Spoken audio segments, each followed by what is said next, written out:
I want to begin with a clip from CNN, and it is a clip of a journalist discussing the nature of Facebook as it pertains to conservatism.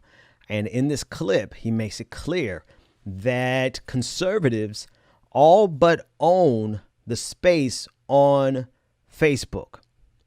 And when you consider the size of Facebook, this is not something to scoff at or to sneeze away. Facebook is like an alternate dimension where conservatives are able to spread their propaganda almost completely unchallenged. And as soon as I play this clip, I want to talk about something that dawned on me yesterday. It's funny, like yesterday morning when I went and I started scrolling through some of the top pages on Facebook for progressives, liberals, Democrats, like Occupy Democrats, like, whatever. There's a whole bunch of them.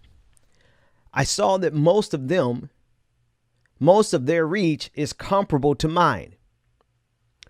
That should alarm everybody because on Facebook, I've only got 115,000 followers.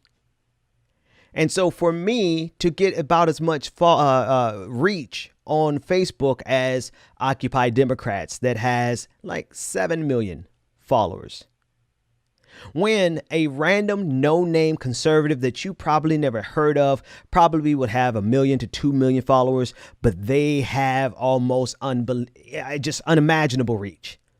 I mean, every post goes viral. Every video gets 20 million views. Every single meme gets 10,000 shares, 20,000 shares. And these are just the no-name people, not to mention people like Donald Trump, Ben Shapiro, some of the top names, and Candace Owens, for God's sake.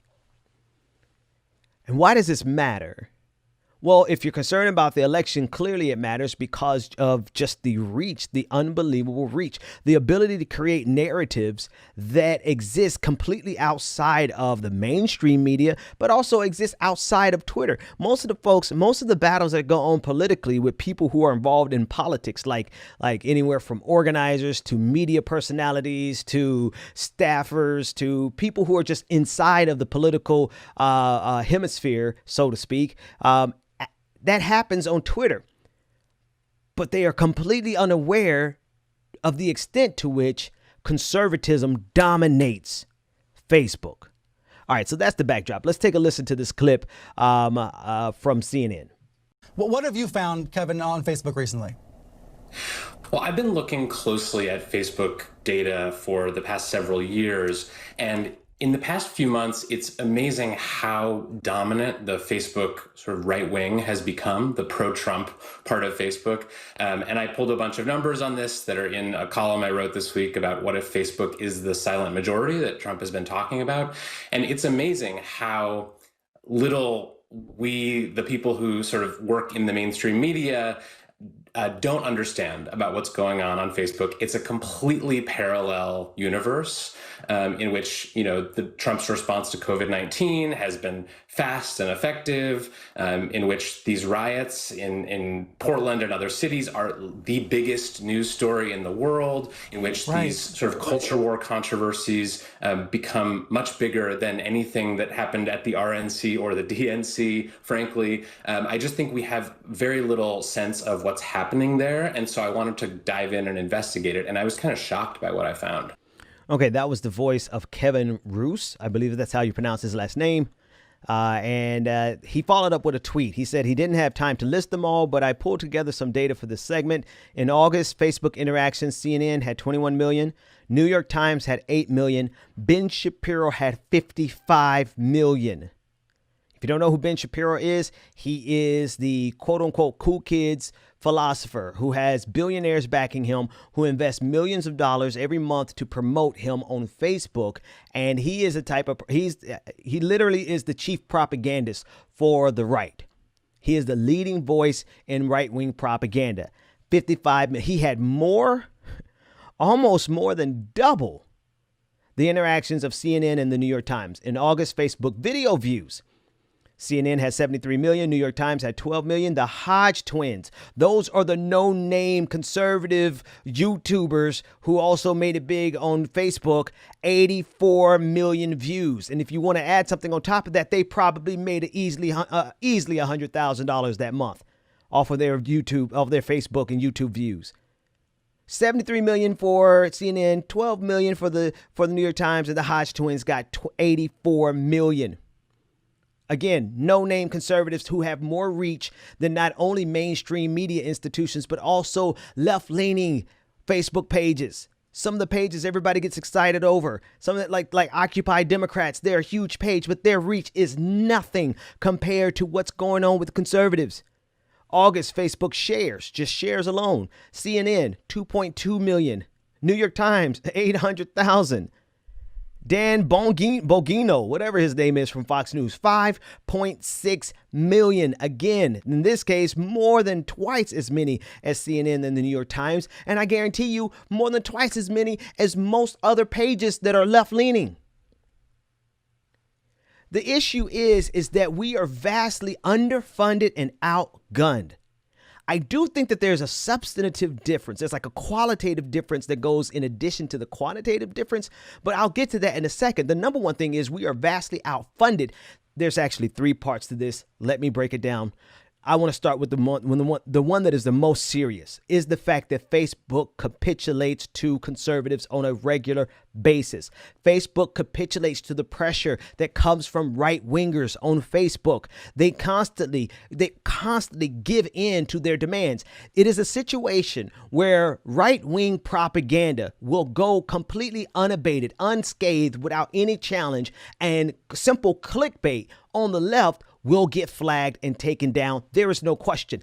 But to add insult to injury, they go one step further. Not only will they take the clickbait from the left down and leave the clickbait and the all outright lies from the right up, the perception is that there is an assault against conservative media by Facebook. There's an assault on conservative media by Facebook.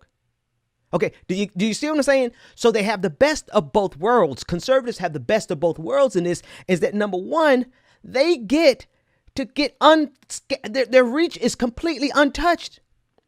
The algorithm is tuned to put them in front of as many faces as possible. Because behind the scenes, right-wing lobbyists, right-wing promoters, and billionaires are constantly pounding Facebook, pushing a conservative agenda, and they push it so hard that number two, they still go out into the mainstream media and the public relations firms and make sure that everyone has the perception that conservative media is under attack by social media giants. They have the advantage on social media, but they make you feel as though they are disadvantaged and that they are taken advantage of. So that's number one. Number two, we're just vastly outfunded.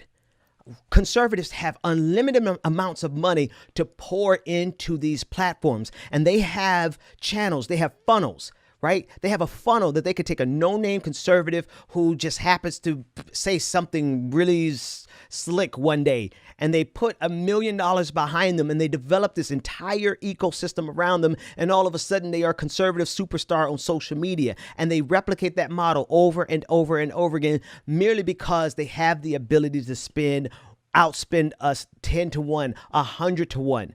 We do not have as many resources on the left as the right has invested in social media. But number three, I think that there is a qualitative difference.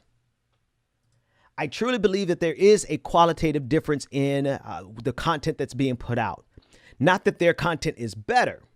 No, it's that their content is 100% tuned to appeal to their base. Their content is 100% tuned to give their base exactly what they want. Not left-leaning outlets. Left-leaning outlets, I said this in my special episode on Friday, like left-leaning media responds. It responds to conservative media. Left-leaning clickbait and left-leaning Facebook pages, they respond to the madness that we get from conservatives. But they're not ever really talking to their own base. In fact, most of these outlets really just ignore the base and don't talk about the issues that we care about the most. Here's the substantive difference and qualitative difference you cannot ignore. The base of the conservative movement wants that bigotry. They want that hatred. They want that red meat. They want that xenophobia. They want that pro-police brutality. They love to give excuses every time a police officer kills a black man. And so as long as they have media outlets that gives them those excuses that they could use on social media, they're going to keep eating it up. On the left, we're not talking about the issues that matter to us the most, like healthcare, Medicare for all. We're not talking about the 45 million people who are unemployed, except to the extent that we blame it on Donald Trump. We're not talking about actual solutions that people really are concerned about. Yeah, we'll share a police brutality video, but how many times will we actually cut to the core of it and speak about the white supremacist structure that empowers all of this? See, the difference is the conservatives appeal to their base, which is a bigoted Nazi fascistic base. Democrats and these Democrat-leaning pages, they do not appeal to our base, even though their base is fighting for health care, Medicare for all, fighting against the police state, fighting to make sure that every single person has a house, somewhere to live, fighting to make sure that everyone has food to eat, fighting to make sure that everyone has a decent modicum of living. And this is not being nurtured on the left. So I know that it's not all, it's not just the qualitative difference. There is a quantitative difference. There is a difference in the amount of money that we pour into it that we simply don't have on the left. It is the fact that Facebook is biased against left-leaning outlets, despite the perception that Facebook is biased against conservative outlets. That's clearly not true based on the data. But it's all the above. It's also the fact that these conservative outlets feed their base, which is rooted in bigotry, white supremacy, and xenophobia. Whereas Democratic-leaning pages don't feed their base, who's simply fighting for a better life and existence for everyone.